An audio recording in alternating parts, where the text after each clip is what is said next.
Egaa obboleeyyan koo eessa ta'imtee maal taatee maaliif baddee warroota naan jettan hordoftoota Raabiyaa Haji Muhammad ni jira kunoo dhufee jira walaloo ajaa'ibaa qabadheen isinii dhufe walaloo kana itti bohaaraa akkasumas sheer waliif godhaa.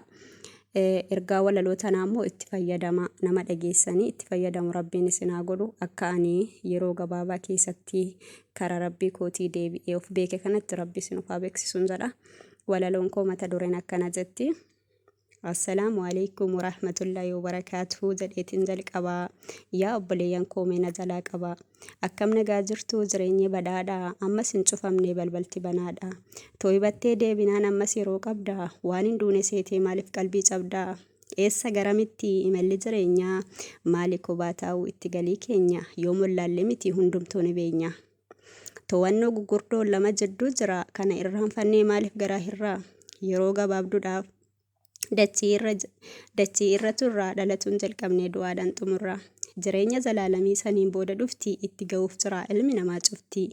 Jireenyi zalaalamii saniin booda dhuftii itti ga'uuf jira ilmi namaa cufti. Fagoo karoorfattus fageenya irra teessee jireenya mo'atuu yoomillee dandeessine.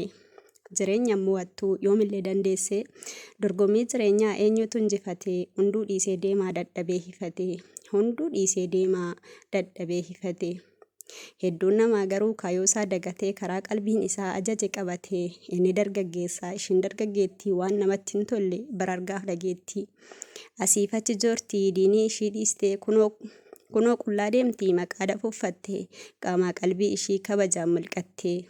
Niqaa godhatee jira shayxaanni dhamaasee kabajaa irraa mulqee tiktok irra yaasee. Kabajaa irraa mulqee tiktok irra yaasee. Bakka feete bulaa bakka feete ooltii dhiiratti rarraate asiif achi joortii yaa rabbi nu baasi waan akkanaa jalaa. Maal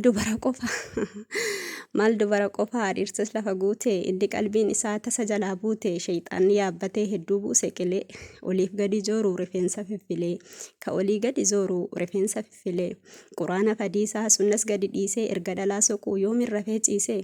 Lakkiyaa shamarree lakkiyaa dargaggoo hojjetaan mootummaa ati sabbaan aangoo dhaamsa gabaabdurraa dhagayisiif dhaama.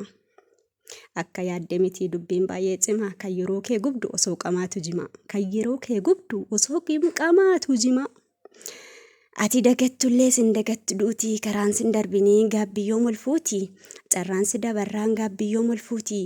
Guyyaa guyyaan fuutee sochootii wal jalaa gaafa duuti dhuftee dhodhoofte balbala. Kana badii dalagdee lubbuu kan kee miite deebi'uun hin jiru gaafa saduun dhiite. Firaa faaliin keellee osoo si marsanii sokondii takkaafillee sirran dabarsanii yaadadhu guyyaa san osoo sittin dhufne osoo dhuftee duutii karra sittin cufne. Osoo yeroo qabduu qopheeffadhu galaa guyyaa cinqiisanii isitu siif mala. Gaafa sirraa dhuftii taatee mataa bira jaannata keessatti walagarra yaafila akkas jettee baatii ruuhiin milkii tolte.